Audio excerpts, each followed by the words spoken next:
Ladies and gentlemen, good morning. Good morning. Good morning. I'm speaking to all of you from India, but I'm delighted to be with you in the UAE and wherever else our program is being beamed. Now, this is our sixth webinar. As I recall, this is our sixth webinar. We've had 5 earlier webinars on every Friday in the preceding period. And this webinar deals with obesity and skeletal load. And our speaker is Dr. Bharat Patel. Now, and Dr. Bharat, I might tell you, is an extremely apt faculty for this subject. But before I speak about Dr. Bharat,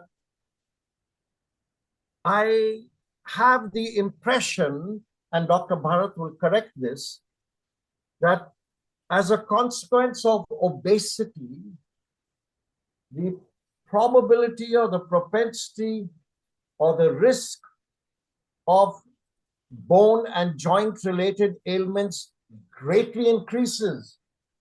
And statistically, I am told that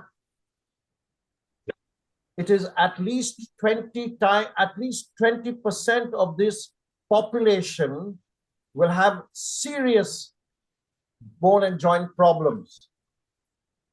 And that is a consequence of load of the body weight on the joints at every single step.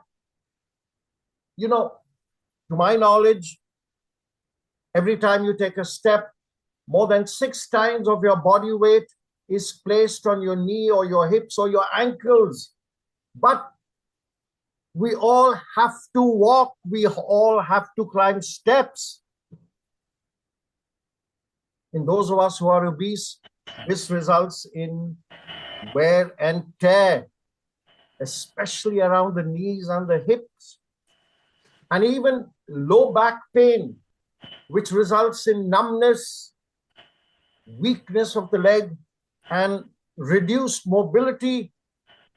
The implications are profound. And therefore, I say, ladies and gentlemen, that our speaker today is very relevant to our subject. Dr. Bharat completed his studies in India. He did his MBBS and then in 2018 completed his MS in surgery in the prestigious Medical College in Chandigarh. During this period of the last 5 or 6 years, he has been tireless. He has completed more than 1,000 patients in arthroscopy as well as in arthroplasty. And I have to tell you that I needed to look up the difference between arthroscopy and arthroplasty. And I now realize that one is a more serious procedure and the second is non-invasive surgery. But even that, I'm sure, is not explanation enough. I will leave that to Dr. Bharat. So his areas of expertise include total hip and knee arthroplasty. I would imagine that would mean surgery, replacement, and so on and so forth. Knee and shoulder arthroscopic surgeries. I have to tell you that about 6 months back, I had a shoulder dislocation. And I was very fortunate. I was very fortunate because I read in Dr. Bharat's proforma or his profile, non-surgical management of degenerative conditions. And I have to tell you, ladies and gentlemen, that I was fortunate to have my shoulder repaired without the need of surgery. And I am grateful to my surgeon for that. Robotic assisted knee and hip replacement. Now that is certainly interesting and very advanced. Deformity correction. Ladies and gentlemen, I can go on and on, but I will leave Dr. Bharat to handle our subject. Ladies and gentlemen, my pleasure to present to you today's faculty, Dr. Bharat Patel. Thank you, Professor. Thank you for the very generous, kind introduction. Good morning, everyone. Hope you're all doing fine. So we are here to talk about skeletal load and obesity implications. I'll share my screen now.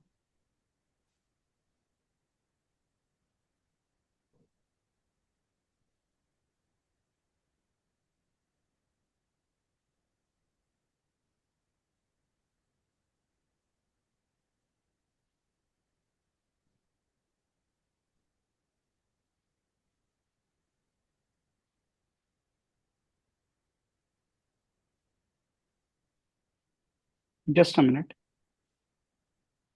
I can see, Dr. Bharat, that this is probably as complicated as any of your surgeries.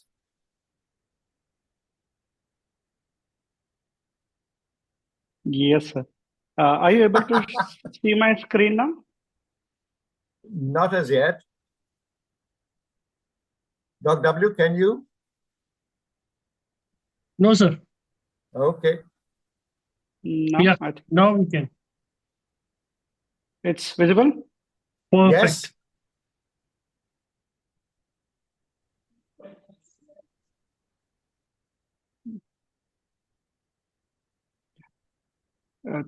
I hope I'm audible and quite clearly, and the screen is visible. No issues with the Both good. technology. Yeah, thank you, thank you. So today we are here to talk about obesity and skeletal load. As Professor introduced, I am Dr. Bharat. I am a specialist orthopedic surgeon at RAC Hospital. So let's start with the basics. Everyone, since Professor already said, we have had like 5 sessions of webinars already, but for people who are joining for the first time and listening to the first time, just a brief introduction. What is obesity? It is abnormal or excessive fat accumulation that negatively affects your body. As per WHO, body mass index, I'll tell in the next coming slides what is body mass index. Anything more than 25 is called as obesity in Asian population. For rest of the world, it is 30 kgs per meter square. For Asians, it is slightly less because we are relatively shorter in height as compared to the European and other Western nations. And if you want to see a single measurement, that is waist circumference about 102 centimeters in men and 88 centimeters in women. That is what is defined as obesity as per the latest guidelines. So how do you calculate BMI? It is your weight in kilograms divided by your height in meters square. So if you're weighing anything less than 18.5, it is underweight. Being underweight is not good either. Normal is between 18.5 to 24.9. Above 25, you're called as overweight. And beyond 30, as I said, for the rest of the world, not for the Asians, it is less than 30 is obesity. But for most of the world, 30 to 35 is class 1 obesity. 35 to 40 is class 2, and more than 40 is also called as morbidly obese, which has a lot of morbidity and complications. Why is this topic relevant and why is it important? As Sir was telling the statistics, as per the 2024 guidelines of non-communicable disease risk factors, there are more than 1 billion people. Can you imagine 1 billion people in the world right now who are living with obesity, out of which 880 million are adults and 159 million children and adolescents between 5 to 19 years. Need to emphasize that it's not just the adults, even the children and adolescents are being faced with this burden. And as per the World Obesity Federation, at least 3 billion people are living either overweight or obesity. And let me tell you, viewers, the present world population is somewhere between 7.5 billion. And half of the population is either overweight or obesity. These are attributed to the changing lifestyles, changing food habits, lack of physical activity, more such causes. What are the complications of obesity? Obesity literally affects your whole body, right from the lungs to liver. For females, it can cause a lot of gynecological problems. As far as the orthopedic point is relevant, it will cause osteoarthritis, spine problems, and problems to your feet. Bones and joints, they bear the brunt because of excessive skeletal load. Imagine you're carrying a 50 or 100 kg extra weight on your head and walking around. That will lead to certain degeneration. Just like if we have everyone who drives, who knows if you're driving with a heavy excessive load, the tires wear out faster. Similar what happens to our joints and the spine.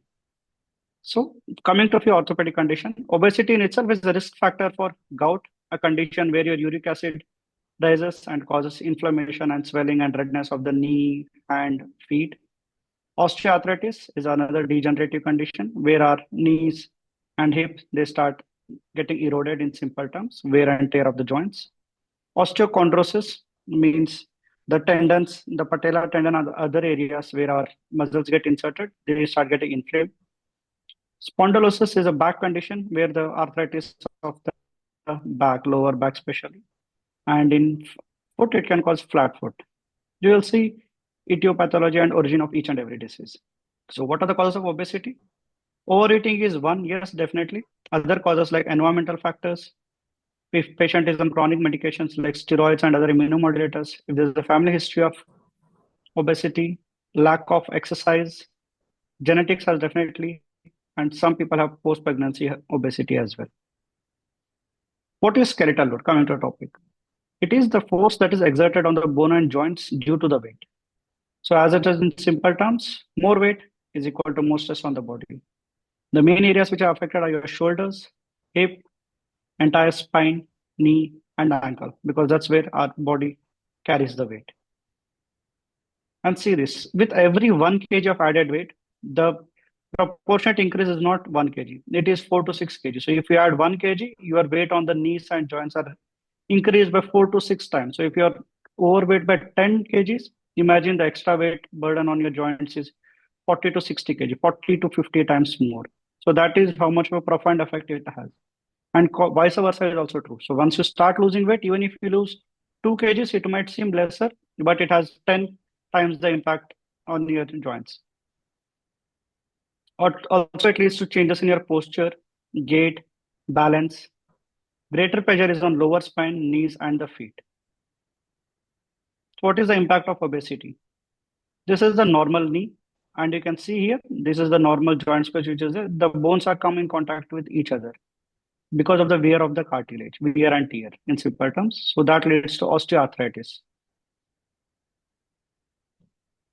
So if you talk about obesity and knee osteoarthritis, obese people are 4 to 5 times more likely to develop knee arthritis. It is a breakdown of cartilage. How would you know? You start having pain in your knees. You start to hear crackling sounds. There's stiffness, there's swelling. After a few steps, you feel exerted. You feel like you want to sit down. You're unable to do. Earlier, you used to be like, I roam around the grocery store and used to do my shopping. Now I'm unable to. These are the symptoms which start suggesting that you are developing arthritis. As we discussed, pain, stiffness, grating sensation in the knee, swelling. How does obesity affect your spine and the back pain? As you can see, normally the center of gravity of our body goes from the head towards the sacrum and the lower back. But what happens when the obesity increases? Because of the protrusion of the belly, the weight center of gravity shifts forward. You see, the curvature of the spine starts changing. So what happens? There is increased degeneration of the joints. There is excessive load here. As you can see, the vertebra is getting compressed. The center of gravity is moving forward. So in backside, we have bending force, which is also an exaggerated lumbar lordosis. That is excessive curvature of the spine. This causes disc protrusion to come out. As you can see here, because of belly shift, there is weakness of the bones, the joints getting inflamed, and you start having backache. What is the link between weight and back pain? Excess weight increases the pressure on the spinal discs and vertebrae, leading to conditions like disc protrusion or herniated disc. In simple terms, we call it as sciatica. It leads to alteration in the spinal alignment, as we saw the curvature increases and it changes the dynamics of the spine. And also, excess weight causes muscle strains and overuse, which leads to repeated discomforts, muscle spasms, backaches. Anytime anyone has doubts, they can feel free to raise a flag and ask me. So hip joint also places a lot of stress and you are at increased risk of fractures. Higher risk of osteoporosis and fractures. Fat causes weakness of the bones. What happens? Because of excessive fat, it releases certain chemicals, which we call as cytokines. It leads to muscle loss. And with muscle loss, there is also bone loss. And it places at increased risk of fracture. In simple terms, osteoporosis leads to obesity. Sorry, obesity leads to osteoporosis. We do what we call as bone mineral density or DEXA scan. This is screening done usually in postmenopausal women and in males and females once they cross 55 to 60 years of age. But then the guidelines say in people with obesity, because they're at a higher risk of osteoporosis, we need to start screening earlier as compared to non-obese people. And even after micropathological studies, it has been shown the pattern of osteoporosis in obesity is specific and it is different compared to age-related osteoporosis. They are more prone for fractures and weakness. And even after fracture, the healing of the bones is slower as compared to non-obese. This is one example where we can see there's a fracture in the hip bone. This was a 45-year-old lady, and she had obesity with BMI of 42. And what she did, she was just walking and slipped in the bathroom. That's all. The bone, otherwise, in any normal healthy adult, this would not lead to any fracture. Because the bones were weak, there was a fracture in this case.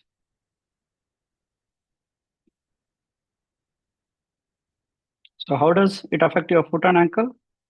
It causes flat feet. What happens? Normally, we have a concave arch on the inner aspect of your feet. You can have a look, that is normal.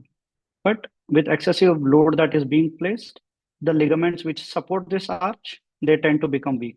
And because of the degeneration, you tend to lose this arch. It leads to what is called as flat feet. And there is also pain in the heel, which is called as plantar fasciitis. That also happens because of excessive load on the ligaments and the muscles which are being placed because of the excess weight. Classically, patient complains, as soon as I wake up in the morning and put my feet down, I feel excessive pain in the heel. It is like a burning sensation or a pricking sensation inside the heel and the feet. So that is plantar fasciitis. How do we treat? We usually do what is called as stretching exercises. Physiotherapy helps. Apart from that, foot soaks, where you put in a hot water, put 1 tablespoon of normal table salt, and then keep your feet dipped every day for 10 minutes. That take out the inflammation, the muscle soreness, and other things. Use comfortable footwear with soft silicone gels and heel pads. Apart, if none of that is working, then we can also give cortisone injections in the heel. That is the last remedy. But most important is weight loss and stretching exercises.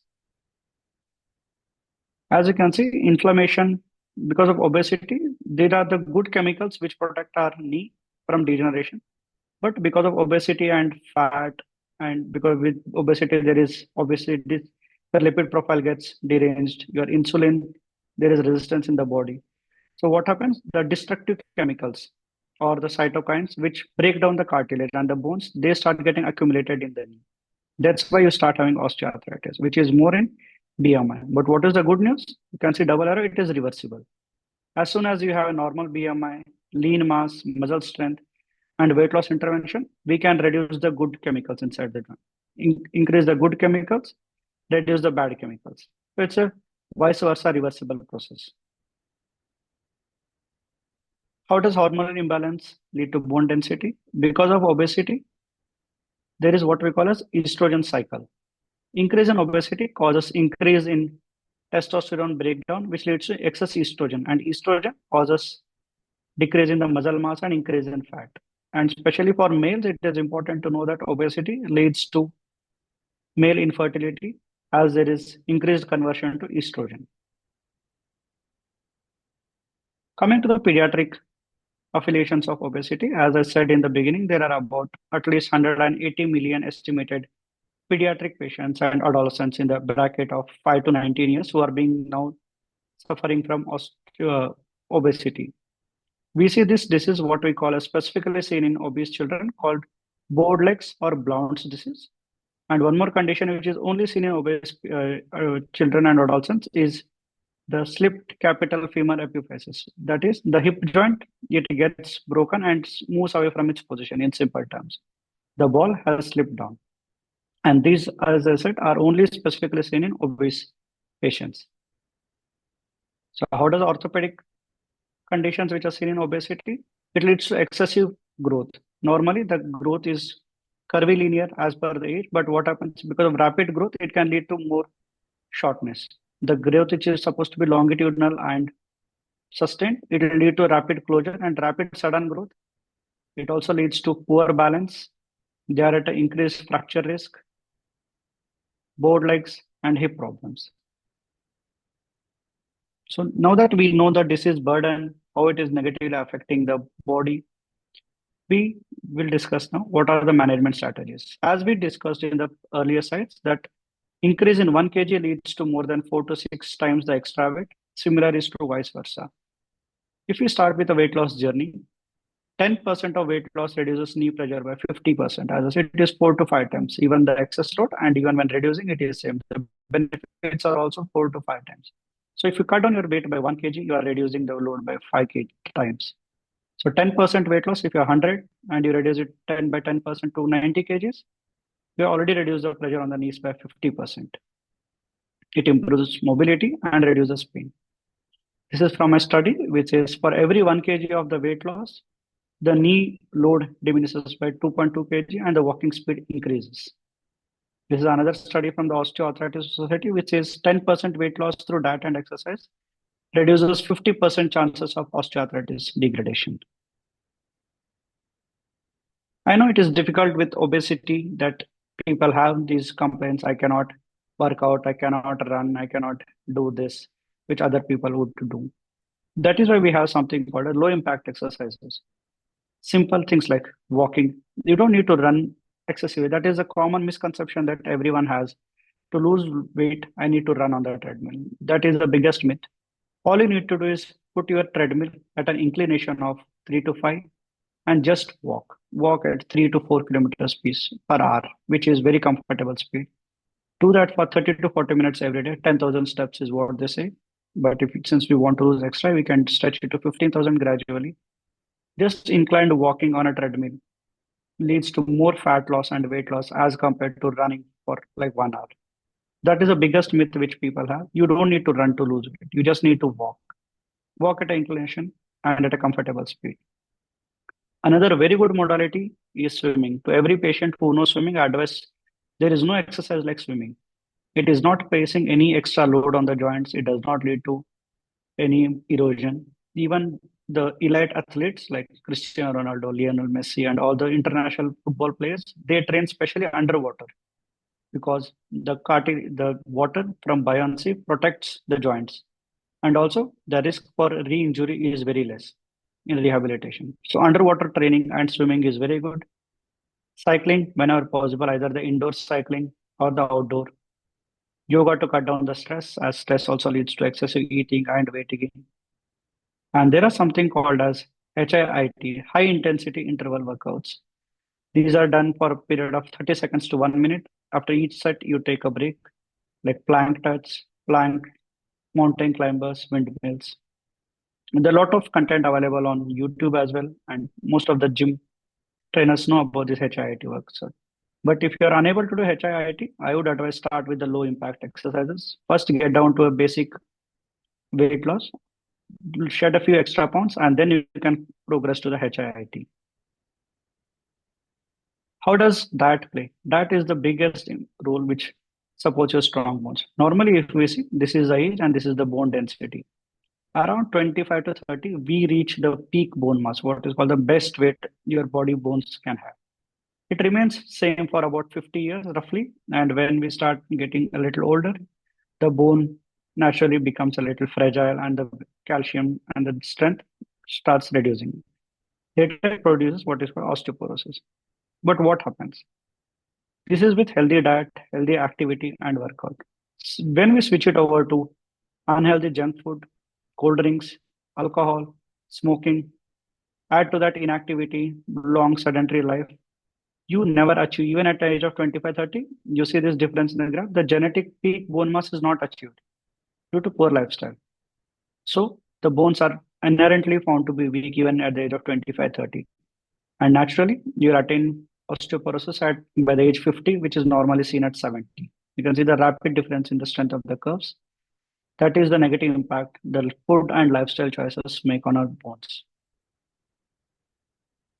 What are the key nutrients which are required for the strong bones?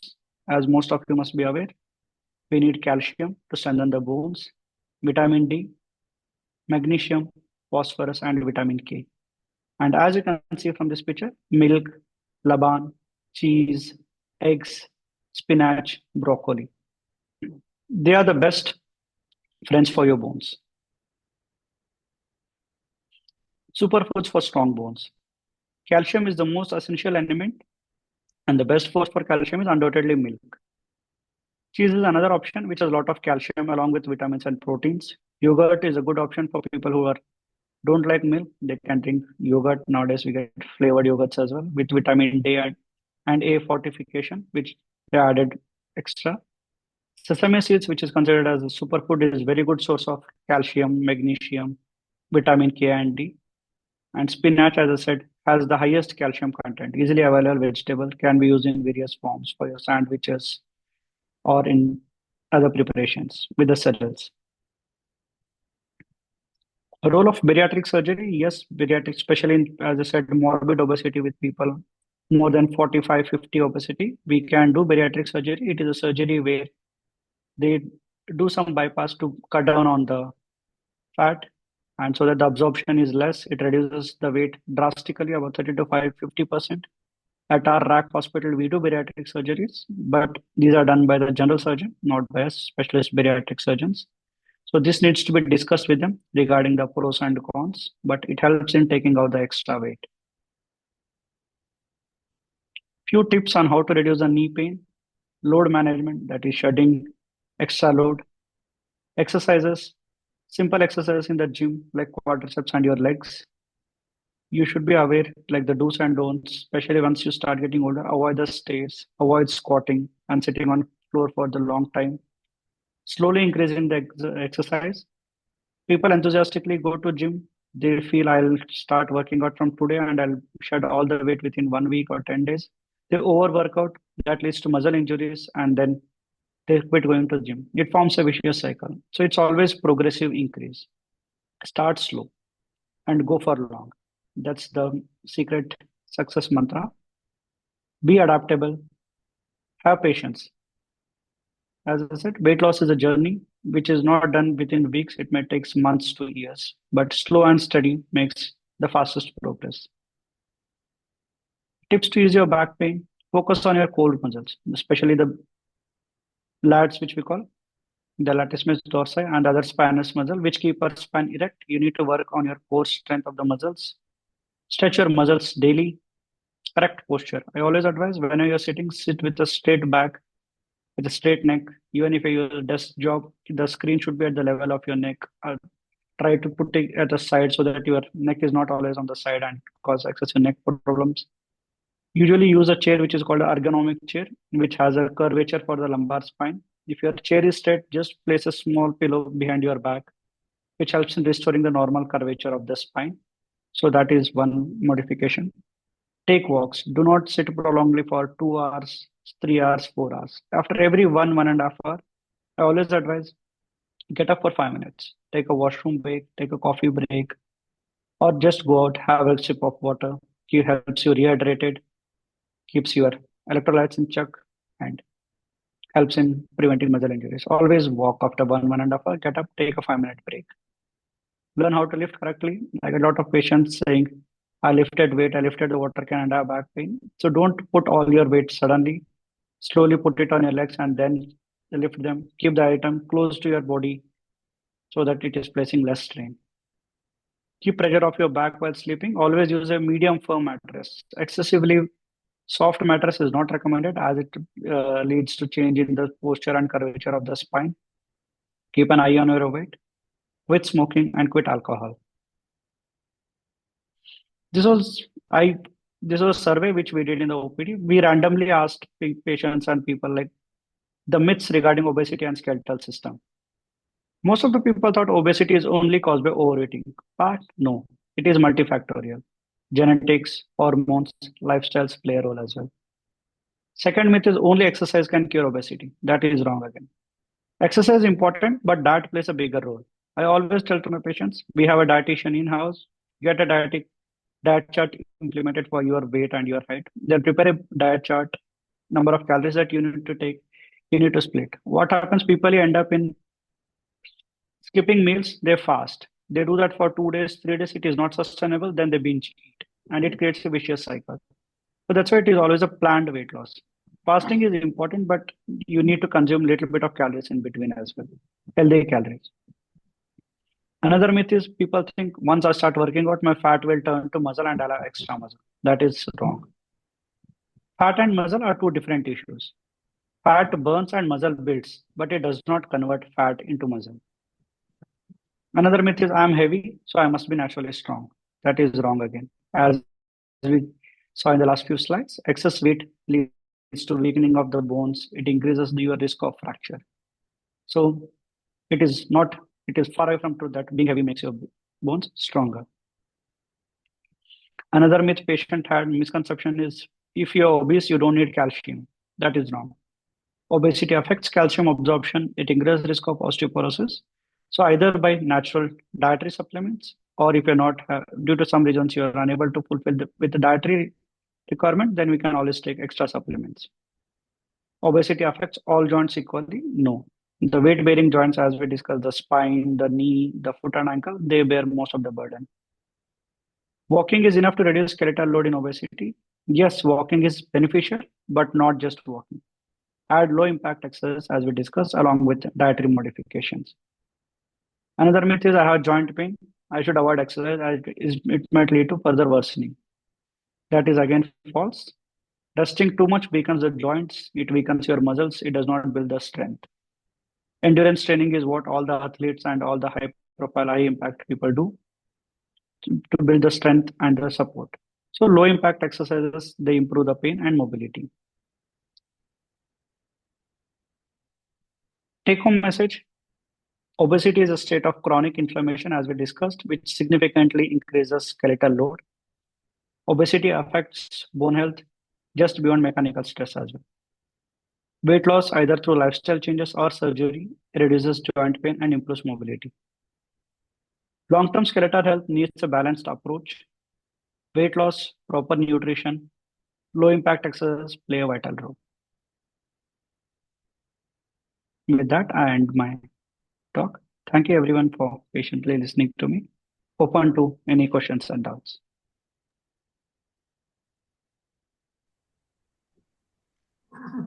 Dr. Bharat, thank you. Thank you ever so much. You know, we conduct these webinars every week, and I am amazed at the amount of knowledge that is delivered in each of these webinars. I am truly amazed. Well, for me, on a personal note, I am delighted with the information on plantar fasciitis. I'm not mentioning at all. I'm not mentioning at all that my dear spouse is overweight. No, she's not. But nevertheless, she does have plantar fasciitis. And as I can see, you mentioned that that their wear and tear, etc., may be one of the causes. And I do know that she walks about 10 kilometers, much more than the standard 10,000 steps. So I will, when I get back to the UAE, sir, I will chat with you on this, and I can then advise her on how to overcome the problem that she has there. You know, other bits of information that you gave, one never stops learning in spite of age. And I say that in my context, Dr. Bharat, not in yours. You mentioned over here that obesity and fat weakens the bones. Obesity and fat weakens the bones due to certain chemical changes, and you mentioned cytokines. Now, that is a fascinating thought, and it's new to me. I'm so glad that I learned it in today's webinar. You also mentioned that obesity reduces testosterone and could cause the increase of estrogen, which is one of the consequences of the reduction in muscle mass due to obesity. Just look at that complex, delightful involvement of the entire body system over there. But I think by far the most outstanding bit of information that came out of your webinar is genetic peak bone mass. I've written it down so that I could say precisely what you said. Genetic peak bone mass is never achieved if children are on a fast food diet. And you indicated with your graph, and that's a fascinating graph, that peak bone mass is never achieved due to fast food. And as a consequence, it could impact children for the rest of their lives. Now, that is another good reason which we lifestyle specialists can use to ensure that our children do not have excess fast food. These seminars are so valuable, Doc Bharat, and it is professionals like you that add value to these webinars. Thank you so much. Dr. Wilku, sir, you will certainly have some questions. Yes, sir. Thank you, Professor. Thank you, Dr. Bharat, for a wonderful and comprehensive presentation. Like Professor said, you have given many insights, which is not regular on a regular basis, but it's a very good insight. So there are many questions what we are getting, but I will start with, okay. David has asked, as a general rule, what should an individual of age 45 and above should follow exercise to strengthen the bones? You have given many aspects of obesity related to joint pains and skeletal load. So what is your suggestion for general people, those who are above 45, how to strengthen their bones? Firstly, as we discussed, that you are what you eat and what you do. So firstly, we start with diet. Avoid fast food, junk food. Use things which are loaded with calcium, as I said, milk and milk products, green leafy vegetables. So to have a strong bones, you need to have a good diet. Avoid smoking, avoid alcohol, as both of them cause calcium dysregulation and leads to excessive osteopenia and bone loss. As far as workout is concerned, for strengthening bones, weight-bearing exercises are the most important one. You need to start going to the gym. Do at least few 2 kg, 3 kg, whatever dumbbells you can. Just lift the dumbbells and start working for your elbows, your shoulders, and for the same goes for the leg as well. You do the bench press, the leg press, and others. As long as you don't load the joint and the muscle, they are not going to become strong. Walking is good. It is helpful to keep you mobile, but to increase the strength of the bones, you need to put on weight-bearing exercises. So weight-bearing exercise is most important to keep yourself strong and active. Something like cycling or swimming, low-impact exercise without putting additional risk of injury. Yeah, that's a good answer for that. Yeah, next comes Gina. My mother is overweight and she is suffering from slip disc. What exercise should be the best exercise for her? You have shown about the low back pain and you have given the tips also. So Yes. please elaborate for this. Yes, so firstly, we will need to evaluate to see the extent of the slip disc because it is going to depend on the MRI, how much is the extent of disc protrusion. But as far as non-surgical management is concerned, again, weight loss, because as we discussed, the whole spinal curvature and alignment is changing because of excessive weight.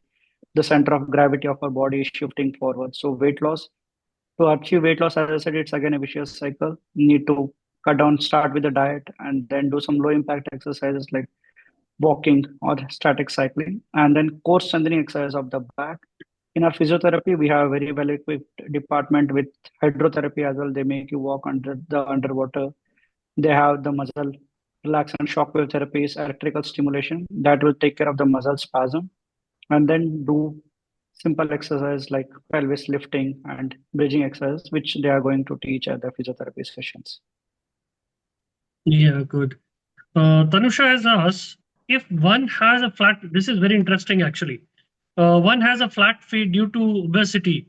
Does weight loss help to restore the arc that was lost due to obesity? You have mentioned about this. It's a good question. Unfortunately, most of the things are reversible, but this is one condition which is not reversible. The flat foot, the ligament which has stretched and resulted in flat foot. That is not reversible. But yes, because if we lose the excess weight, most of the flat feet are asymptomatic as well. If you can see a lot of people walking around in the mall or anywhere, you just observe many have flat feet, but they are not painful always. So because of the extra weight, it is painful. Even if the arch is not restored, but if the weight is reduced, it will become less symptomatic. And to restore that, we can use supports like insole arches, which help in restore the curve, or like walking, there are small splints and supports which we put inside our shoes. That will help you keep the arch restored. Yeah, great. Urhan has asked, I am for 56 years, 102 kgs, BMI of 38. I had chronic osteoarthritis in both knees and also is on insulin for diabetes. I'm suggested to lose 20 kilos. I do exercise and swimming. What else should I do?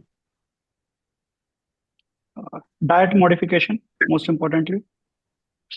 Seek the specialist dietitian opinion, get a diet chart made, start losing because he's diabetic as well. We need to look at the sugar as well. He cannot continue fasting and use insulin. That would lead to hypoglycemia. So we need a tailored approach specifically for Mr. Oran in consultation with the internal medicine and the endocrinologist specialist and the dietitian to get a formulated diet chart. Then diet will help. Exercise like swimming is good. Cycling is again good, which does not place extra load. One more most important exercise which I forgot to tell is the cross trainer which is there in your gyms. Yeah. That is like the standing cross trainer which we do. That is good. That does not place extra load on the muscles, but it keeps your upper limb and lower limb both active. That is one good low impact exercise to lose weight. Swimming. And nowadays there are these off-label medications as well, which control both diabetes and weight as well, like Monjaro and other weight loss drugs, which are USAF and a lot. They have a good scope, especially with people with diabetes and excess weight. That is something that can be explored. Yeah, great. Silky has asked, she is 40, 75 kgs, and recently have hip pain on one side, especially while sitting for a long period.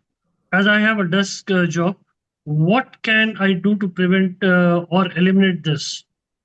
Currently, she is Uh, doing a regular walk for 45 minutes in the morning.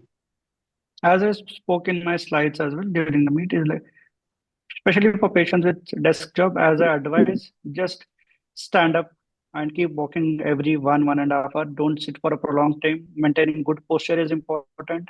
You need to have an ergonomic chair, as I said, the one with the lumbar curve. If not, keep a pillow for support. The hip pain can be because of hip arthritis or it can be originating from the spine. So that needs to be differentiated where is the source of the pain coming from. And keep yourself hydrated. Slowly lose the weight. 75 with 40 years weight. So it depends on the BMI. How much is the BMI?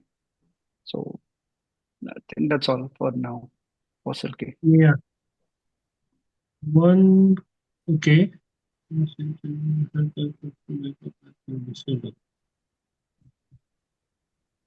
Okay. Recently, you remember my wife is also a participant of weight loss challenge, and she recently developed heel pain, the tender Achilles, Yes. and she visited you for consultation. Now she Yes. has asked me. She is not attending the webinar, but she has asked me on WhatsApp. Ask a good exercise from doctor so that I can still continue my weight loss journey. Good exercise for the knees and the heel.